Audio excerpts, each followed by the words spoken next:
தேசிய முற்போக்கு திராவிட கழகத்தோட 2.0 தொடங்கியிருக்கு. இன்னைக்கு தருமபுரி மாவட்டம் பாலக்கோடுங்கிற பகுதியில் தேசிய முற்போக்கு திராவிட கழகத்தோட மாநில செயற்குழு பொதுக்குழு உறுப்பினர் கூட்டம் கூடியிருந்திருக்கு. மேக்சிமம் நம்ம கட்சி தொண்டர்கள் எல்லாருக்கும் தெரிஞ்சிருக்கும்.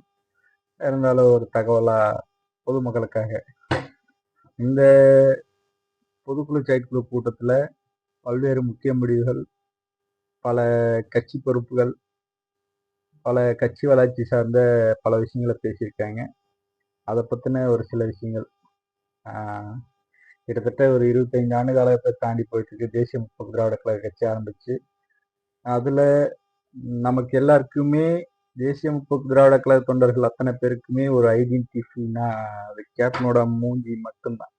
கேப்டன் தான் தேமுதிக, தேமுதிக தான் கேப்டன். அவரை சார்ந்துதான் நம்ம எல்லாரும் பயணிக்கிறோம். இன்றி வரை கேப்டன் நம்மளை வழிநடத்தி கொண்டிருக்கிறாருங்கிற மாதிரி ஒவ்வொரு கேப்டன் தொண்டர்களும் கேப்டனுக்காக தேசிய முற்போக்கு திராவிட கழகத்தோட பயணித்து கொண்டிருக்கிறோம். இன்னைக்கு தேமுதிகவோட மிகப்பெரிய ஒரு எழுச்சி நாயகன், அடுத்த தலைமுறையின் வழிகாட்டி, நம்மளை இனி வழிநடத்தக்கூடிய தலைவர். எப்படி சொல்றதுங்க, நீ வர காலகட்டங்கள்ல அடுத்த தலைமுறையினர் வந்துட்டு இருக்காங்க. இப்போ உள்ள ஜென்ரேஷன்ஸ்க்கு ஏற்ற மாதிரி விஜய், உதயநிதி ஸ்டாலின், அப்புறம் சீமான்லாம் இளைஞரான்னு தெரியல, இந்த மாதிரி அண்ணாமலை, இந்த மாதிரி சில தலைவர்கள்லாம் ஒரு யங்ஸ்டர்ஸா வந்துட்டு இருக்காங்க. அப்படி இருக்கும்போது நமக்கு எல்லாருக்குமே ஐடென்டிஃபைனா கேப்டன் மட்டும்தான். இருந்தாலும் இந்த கட்சியில ஒரு போர் வீரர்களா நாமெல்லாம் இருக்கோம். அதுக்கு ஒரு தளபதியா நம்மளை வழி நடத்தக்கூடிய இடத்துல நம்ம விஜய பிரபாகரன் வந்திருக்காரு. அவருக்கு இன்னைக்கு மாநில இளைஞரின் செயலாளரா பதவி கொடுத்துருக்காங்க நம்ம அந்நியார் அவர்கள். இது போக நமது பாசத்துக்குரிய கழக பொருளாளரா ஆர்மையனன் எல்.கே. சுதீஷ் அவர்கள் பொறுப்பேற்றிருக்காங்க. அது போக தலைமை நிலை செயலாளர் அண்ணன் பார்த்தசாரதி அவர்கள் பொறுப்பேற்றிருக்காங்க. அப்புறம் ஒரு 10 பேர் பக்கம் துணை செயலாளர் போஸ்டிங், இந்த மாதிரி சில விஷயங்கள்லாம் நடந்திருக்கு.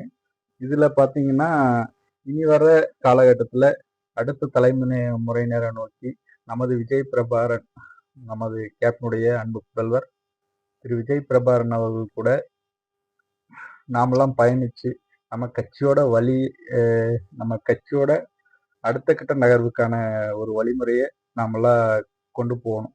நம்ம கட்சியை இன்னும் இப்போ உள்ளது ரொம்ப எப்படி சொல்றது, கேப்டன் சார்ந்து நம்ம இருக்கோம், கேப்டனுக்காக நம்ம இருக்கோம். அது இல்லாம நம்ம அந்நியாரை ஒரு நல்ல நிலைக்கு, கேப்டன் எந்த நோக்கத்துக்காக இந்த கட்சி ஆரம்பித்தாரோ அந்த நிலையில நம்ம அந்நியாரை கொண்டு போய் நிப்பாட்டணும், வைக்கணும். இதுக்காக நம்ம விஜய் பிரபாகரன் கூட அனைவரும் ஒன்றிணைந்து கைகோர்த்து முன்னோக்கி செல்வோம். இது ஒரு சில விஷயங்கள் இந்த மாதிரி முடிவெடுக்கப்பட்டிருக்கு. இனி வர காலகட்டங்களில் ஒவ்வொரு மாவட்டம் தோறும் நமது விஜய் பிரபாகரன் கேப்டனுடைய அன்பு புதல்வர் அவர் சார்ந்து ஒவ்வொரு மாவட்டம் தோறும் கிராமந்தோறும் ஒரு சுற்றுப்பயணமா மேற்கொள்ள இருக்கிறதா ஒரு தகவல் வந்திருக்கு.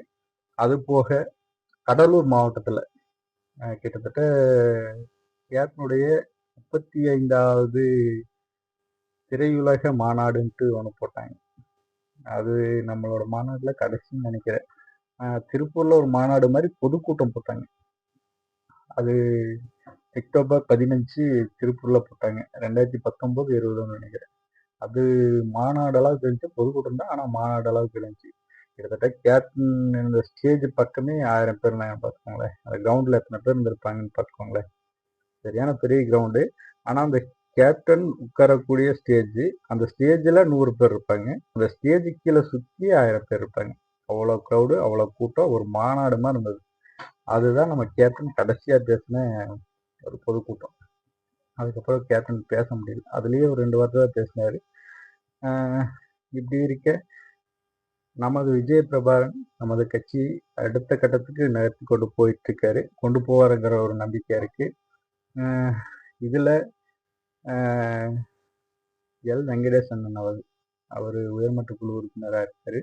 விழுப்புரம் மாவட்ட கழக செயலாளராக இருக்காரு. அவரு கட்சி வளர்ச்சி சார்ந்து பல்வேறு விஷயங்களை பேசினாரு. அதுல ஒண்ணு, ஒரு தொண்டனுக்கு அடிபட்டா அந்த இடத்துல மாவட்ட செயலாளர், ஒன்றிய செயலாளர் போய் நிக்கணும். அவங்களுக்கு என்ன ஏதுன்னு கேட்கணும். அவங்களுக்காக நாம நின்னாதான் நமக்காக அவன் இறங்கி வேலை செய்வான். ஒரு கிளையில கிளை செயலாளர் இருக்காரா, அந்த கிளை செயலாளர் அந்த கிளையில எந்த தொண்டனுக்கு என்னவோ அதை நான் பார்த்துக்குவேன் அப்படிங்கிற ஒரு இதுக்கு வரணும்.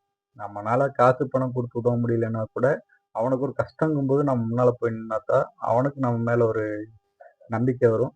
நம்ம கட்சியில அவன் வேலை செய்யறதுக்கான ஒரு அங்கீகாரமா இருக்கும் அப்படிங்கிற மாதிரி ரொம்ப சிறப்பா பேசியிருந்தாரு. அது எனக்கு ரொம்ப பிடிச்சி. அது போக நம்ம விஜய் பிரபாகரன் ஒன்று சொல்லியிருப்பாரு. என்னன்னு கேட்டிங்கன்னா, நம்ம கட்சிக்காரங்க ஏழைக தான், ஆனால் அந்த செல்போன் கொஞ்சம் புதுசாக வாங்கிக்கோங்கன்ட்டு. அது எனக்கே சொன்ன மாதிரி இருந்துச்சு. நான் சமீபத்தில் விஜய் பிரபாகரன் எங்கள் ஊருக்கு வந்திருந்தாரு. எங்கள் ஊருக்குன்னா எங்கள் மாவட்டத்துக்கு வந்திருந்தாரு. அப்போ வந்து நான் செல்ஃபி எடுக்கிறதுக்கு அடிச்சு பிடிச்சி ரொம்ப நேரமாக ட்ரை பண்ணியிருந்தேன். ரொம்ப கூட்டம், எல்லாம் தள்ளுமுள்ளி பெரிய பெரிய ஆளுகளா போட்டோ எடுத்துட்டு இருந்தாங்க. சரி நம்ம எடுக்க முடியாதுன்ட்டு நான் ஒரு ஓரமாக இருந்தேன். ஃபைனலாக அவர் சாப்பாடுலாம் பரிமாறிட்டு வரும்போது எப்படியோ நிப்பாட்டிட்டாங்க. எனக்கு நிப்பாட்டிட்டு ஒரு செல்ஃபிங்க என்னன்னா சரின்ட்டு விட்டுட்டாரு. நான் கொண்டு போய் செல்லை வைக்கிற, செல்லுக்கும் என் மூஞ்சிக்கும் ஒண்ணுமே தெரியல. செல்லு பாட்டுக்கு இருட்டா இருக்கு. செல்லு பயங்கரமா அடி வாங்கி இருந்திருக்கு. அது ஒரு அவர் சொல்லியிருந்தாரு. அது நல்ல விஷயங்க. சமூக வலைத்தளங்கள்ல நம்ம கட்சிக்காரங்க இயங்கணும். அதாவது ஒரு ஐடி இல்லாத போய் ஒரு ஐடிவிங்கா இயங்கின இயக்கம் தான் நம்ம தேசிய முற்போக்கு திராவிட கழகம். தலைவர் கட்சி ஆரம்பித்த புதுசுல அந்த செல்போன் கில்போன்ல இல்லை. அப்படி இருக்கும்போது அவ்வளோ தொண்டர்கள், கிட்டத்தட்ட ஒரு 15 லட்சம் தொண்டர்கள் அந்த மாநாட்டுக்கு போயிருக்காங்கன்னா, அது ஐடிவிங் மாதிரி நம்ம சுவர் விளம்பரமாகட்டும், பதாகைகள் வைக்கிறதாகட்டும், இந்த மாதிரிலாம் பயங்கரமா இன்னைக்கு சோசியல் மீடியா இருக்கு. மற்ற கட்சிகளாக டெவலப் ஆகிட்டு போயிட்டு இருக்காங்க. அதெல்லாம் வேற. நம்ம இதெல்லாம் இல்லாதப்பவே அவ்வளோ தூரம் பண்ணணும். அப்போ இப்போ என்ன ஆச்சு? நம்ம சோர்வு அடைஞ்சிட்டுமா? இல்லை. நம்ம அதுக்கான ஒரு ஏற்பாடை சரியா பண்ணலை. இன்னைக்கு ஒருத்தன் சோசியல் மீடியாவில் உட்காந்துட்டு தேமுதிக ஒண்ணுமே இல்லைங்கிறான்னா அவனுக்கு பதிலடி கொடுக்கறதுக்காக நம்ம என்ன பண்ணியிருக்கோம்? அதை பண்ணணும். அது கரெக்ட். சோசியல் மீடியாவில் மேக்சிமம் தேமுதிக நிர்வாகிகள் எல்லாருமே இயங்குங்க. அது சோசியல் மீடியாவே முக்கியம்ட்டு இல்லை. நம்ம தேமுதிகவை அடையாளப்படுத்திட்டே இருக்கோம். நம்ம தான் ஐடிவிங். நம்ம செல்லு இருந்தால் தான் ஐடிவிங்லாம் கிடையாது. நம்ம இந்த துண்டு போட்டிருக்குன்னா இதுதான் அடையாளம். இதுதான் என் கேப்டனை மக்கள் மத்தியில் கொண்டு போய் சேர்க்கறதுக்கான அடையாளம். என்கிட்ட 2 வீலர் இருக்கா, 2 வீலரில் கொடி கட்டுறேன், கேப்டனுங்கிற பேர் எழுதுறேன். இதுதான் அடையாளம். 4 பேர் பார்ப்பான். 4 பேரில் 2 பேருக்கு மனசு மாட்டுமே. அப்போ நம்ம கட்சி ஆதரிக்குமே. இந்த மாதிரி பல விஷயங்களை நம்ம பண்ணணும். தேசிய முற்போக்கு திராவிட கழகத்தை முக்கியமாக கிராமந்தோறும் கட்சி வளர்கிறதுக்கான ஒரு ஏற்பாடாக இருக்கும்னு நினைக்கிறேன். இனி வர காலகட்டங்களில் பல நல்ல விஷயங்கள்லாம் இந்த வாட்டி நடந்திருக்கு. விஜய் பிரபாகரனும் அடுத்த கட்ட நகர்வுக்காக வந்துட்டாரு. நம்ம கேப்டனா நம்மளை வழி நடத்தக்கூடிய இடத்துக்கு வந்துட்டாரு. அவர் பின்னால அணி திரண்டு கட்சி வளர்ச்சிக்காக பாடுபடுவோம். கட்சியை இனி மேல் கொண்டு வருவோம். நன்றி, வணக்கம்.